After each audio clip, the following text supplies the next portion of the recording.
मैं हूं विवेक शंकर। आज हम लोग स्टार्ट करने वाले हैं क्लास 9-10 के लिए फिजिक्स फाउंडेशन के कोर्सेज।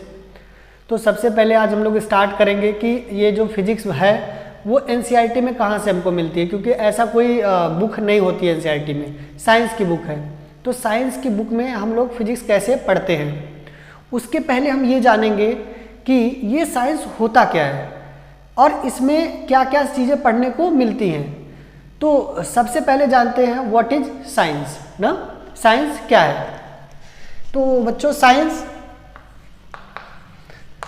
क्या है? साइंस है बच्चों द सिस्टमेटिक स्टडी या द सिस्टमेटिक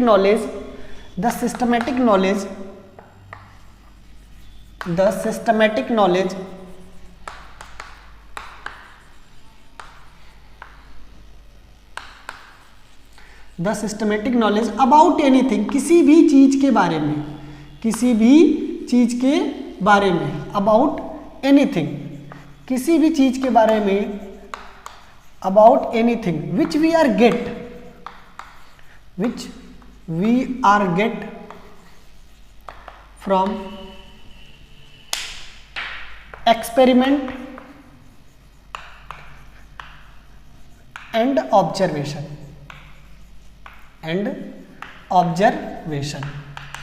मतलब बच्चों कि ऐसा नॉलेज जो कि सिस्टमेटिक हो। साइंस बेसिकली क्या है? साइंस कोई छू करके, देख करके महसूस करने वाली चीज़ नहीं है। साइंस बच्चों नॉलेज है ना, जो कि कैसा होना चाहिए? सिस्टमेटिक होना चाहिए। और कैसे प्राप्त हो हमें systematic knowledge? From the experiment and observation. ऐसा नॉलेज जो हमें एक्सपेरिमेंट से और ऑब्जर्वेशन से मिले, ऐसे नॉलेज को हम बोलते हैं साइंस। ठीक है, और वो कैसा होना चाहिए? वो बच्चों हम एकदम सिस्टमेटिक होना चाहिए। अगर हिंदी में बात करें तो हिंदी में होता है सुसंगठित सुव्यवस्थित ज्ञान को हम लोग विज्ञान कहते हैं ना। अगर इस डिफिनीशन को और छोटा करना चाहो तो कर सकते हो। जैसे हम लोग लिख सकते हैं specific and systematic knowledge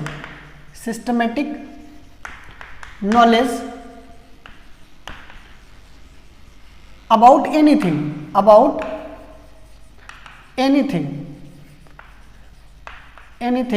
is known as science। ठीक है ना। जैसे आपको एग्जाम्पल के तौर पे मैं बताऊँ, किसी भी चीज़ के बारे में ही जानना बच्चों, किसी भी चीज़ के बारे में जानना ही सिस्टमेटिक नॉलेज ही साइंस है।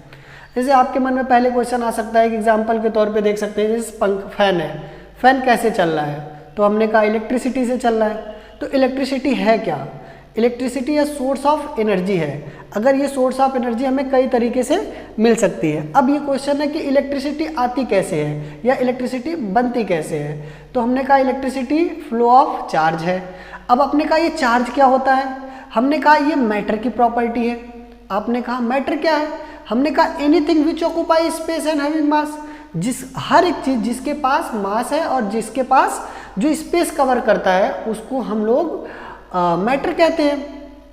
अब जितने भी मैटर हैं वो या तो मिक्सचर है या तो कंपाउंड है। कंपाउंड मतलब दो या दो से अधिक एलिमेंट से मिलके बने होते हैं। अब एलिमेंट क्या होता है? एलिमेंट जो होते हैं सेम टाइप ऑफ एटम से मिलके बने होते हैं। एटम क्या होता है? एटम बच्चों इलेक्ट्रॉन, प्रोटॉन और न्यूट्रॉन से मिलके बना होता है। ठीक है, और इलेक्ट्रॉन क्या होता है? इलेक्ट्रॉन एक सब एटॉमिक पार्टिकल है जिसके पास मास की भी प्रॉपर्टी है और एक एडिशनल प्रॉपर्टी है। उस प्रॉपर्टी को हम लोग बोलते हैं चार्ज। ठीक है, अगर ये चार्ज किसी भी मटेरियल में फ्लो करता है तो उससे एक एनर्जी जनरेट होती है या उससे एक इफेक्ट जनरेट होता है। उस इफेक्ट को हम बोलते हैं इलेक्ट्रिसिटी। ठीक है, और उसी एनर्जी से ये फैन चलता है। ठीक है, तो ये नॉलेज कैसा है? सिस्टमेटिक है। आप एक बार में यहाँ तक नहीं पहुँच सकते। ठीक है, तो हमें सिस्टमेटिक नॉलेज लेना होता है। ऐसे नॉलेज को हम लोग साइंस कहते हैं। अब ये क्वेश्चन है कि साइंस में फिजिक्स आता कैसे है सर? ठीक है, तो हम लोग देखेंगे बच्चों कि साइंस में फिजिक्स कैसे आता है। तो हम इसकी क्लासिफिकेशन या इसके ब्रांचेस के बारे में जानेंगे। आइए हम इसके ब्रांचेस के बारे में जानते हैं।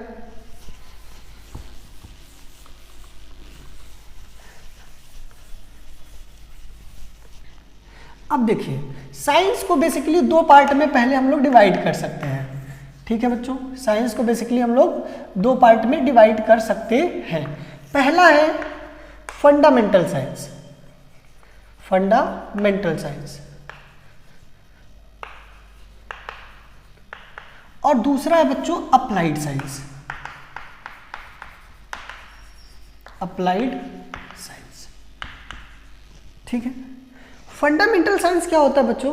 Fundamental science collection of theories होते हैं जिसके बेस पे हम लोग किसी भी चीज़ के बारे में प्रिडिक्शन करते हैं, किसी भी चीज़ के बारे में स्पेसिफिक और एग्जैक्ट नॉलेज इकट्ठा करते हैं। यानी साइंस का वो ब्रांच जिसमें कलेक्शन ऑफ थ्योरीज हो, ठीक है, ऐसे ब्रांच को हम कहते हैं फंडामेंटल साइंस। फिर अप्लाइड साइंस क्या है? अप्लाइड साइंस में बच्चों हम लोग इसी कलेक्शन ऑफ थ्योरीज की मदद से प्रैक्टिकल गोल्स अचीव करते हैं। प्रैक्टिकल गोल्स का मतलब है, जैसे हमने पढ़ा कि एक टॉपिक पढ़ा हमने इलेक्ट्रोमैग्नेटिक इंडक्शन ना, मैग्नेट से इलेक्ट्रिसिटी बनाने की कला। अब इस थियरी का यूज करके हम लोग जनरेटर बनाते हैं जिसमें एसी जनरेटर और डीसी जनरेटर होता है। उस जनरेटर के थ्रू हम लोग करंट बनाना या करंट प्रोड्यूस करते हैं। तो थियरी है इलेक्ट्रोमैग्नेटिक इंडक्शन और उसका प्रैक्टिकल एप्लीकेशन है इलेक्ट्रिक जनरेटर, ठीक है। और उसकी जो स्टडी करते हैं उसको हम लोग अप्लाइड साइंस में करते हैं। और ये अप्लाइड साइंस में क्या बेसिकली कौन कौन से सब्जेक्ट पढ़े जाते हैं? जैसे इंजीनियरिंग हो गया, बायोटेक्नोलॉजी हो गया, केमिकल टेक्नोलॉजी हो गया, इन सब चीज़ों के बारे में, जैसे जो थियरी का यूज करके प्रैक्टिकल एप्लीकेशन, प्रैक्टिकल गोल को अचीव करते हैं ना।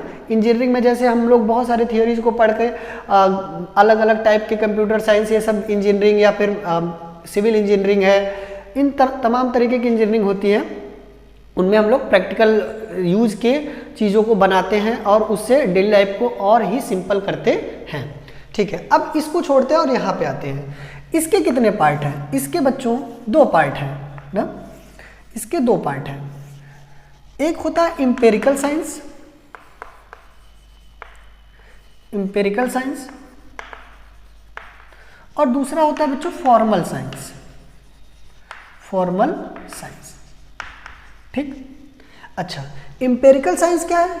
यानी those knowledge which we are get from the observation, यानी ऐसा नॉलेज जो एक्सपेरिमेंट करके और ऑब्जर्वेशन लेकर के निकाला जाता है, ऐसे नॉलेज को हम लोग एम्पिरिकल साइंस के अंदर पढ़ते हैं, ठीक है। और वो नॉलेज जो कि मैथमेटिक्स एंड लॉजिक पे काम करते हैं, ऐसे सब्जेक्ट को, ऐसे नॉलेज को इकट्ठा करने के लिए जो सब्जेक्ट होता है उसका नाम है फॉर्मल साइंस। इसके अंदर क्या क्या आते हैं? इसके अंदर बच्चों मैथमेटिक्स आता है, स्टैटिस्टिक्स आता है, कंप्यूटर साइंस आता है, लॉजिकल रीजनिंग आते हैं, ये सब इनके अंदर पढ़े जाते हैं, ठीक है। अब आ जाओ एम्पिरिकल साइंस के बारे में बात करते हैं। एम्पिरिकल साइंस के बच्चों दो ब्रांचेज हैं, ठीक है। एक है नेचुरल साइंस, नेचुरल साइंस, और दूसरा है बच्चों सोशल साइंस, सोशल साइंस। क्योंकि हम लोग बचपन में पढ़ते थे साइंस के तीन पार्ट हैं, फिजिक्स, केमिस्ट्री और बायोलॉजी। फिर उसमें हम लोग देखते थे कि ये पॉलिटिकल साइंस आता है, सोशल साइंस भी है, होम साइंस भी है। तो ये कहाँ से आ गए? वो बच्चों यहाँ से आते हैं एम्पिरिकल साइंस से, क्योंकि हम लोग सोशल साइंस की भी चीज़ों को ऑब्जर्वेशन और एक्सपेरिमेंट की थ्रू अचीव कर सकते हैं, ठीक है। उनकी भी चीज़ें एक्सपेरिमेंटल है, ऑब्जर्वेशन से लिए जाते हैं, चाहे कोई भी हो। इसमें ह्यूमैनिटी के सब्जेक्ट पढ़े जाते हैं ना, ह्यूमैनिटीज़ के सब्जेक्ट पढ़े जाते हैं, ठीक है। जैसे अगर हमें इकोनॉमी, जैसे हमें अर्थ के बारे में, पैसे के बारे में स्टडी करना है तो इकोनॉमिक्स पढ़ना पड़ेगा। जैसे हमें पॉलिटिक्स के बारे में अध्ययन करना है तो पॉलिटिकल साइंस पढ़ना पड़ेगा। ऐसे तमाम तरीके की साइंसेज है। जैसे हमें घरों के बारे में स्टडी करना है तो घर के मतलब खाना बनाने और पकवान से रिलेटेड तो हम लोग आजकल इसको होम साइंस के अंदर पढ़ते हैं, ठीक है। तो ऐसे जो जैसे हिस्ट्री है, इतिहास के बारे में जानना है तो हिस्ट्री में पढ़ते हैं, वो भी एक साइंस है, वो भी एक सिस्टमेटिक स्टडी है। ऐसे अचानक से आप कहीं भी कोई भी चीज़ नहीं पढ़ सकते। हर एक घटना को क्रमवार हम लोग सीख सकते हैं, जान सकते हैं, समझ सकते हैं और उसके कॉन्सिक्वेंसेस को, निष्कर्ष को, कंक्लूजन को निकाल सकते हैं, ठीक है।